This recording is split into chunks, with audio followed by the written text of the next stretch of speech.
How to retrieve your secret recovery phrase on Trust Wallet. Just find the Trust Wallet icon on your phone and tap it to open the app. When you're in the app, look at the top left corner of the screen. There should be a little gear icon there. Give it a tap. After you tap the gear icon, you'll see a menu pop up. Look for the option that says Wallets and tap on it. In the Wallets section, you'll see a list of your wallets. Find the one you want to work with and tap the three dots next to it.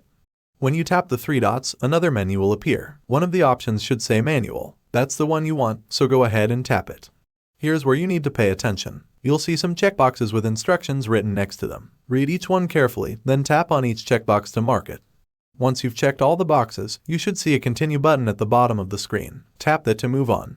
After you tap Continue, your secret recovery phrase should appear on the screen. Make sure to write it down somewhere safe. Congratulations! You've now retrieved your secret recovery phrase on Trust Wallet. Remember to keep it safe and never share it with anyone. Thanks for watching, and if you found this video helpful, don't forget to like, share, and subscribe for more useful tips. See you next time.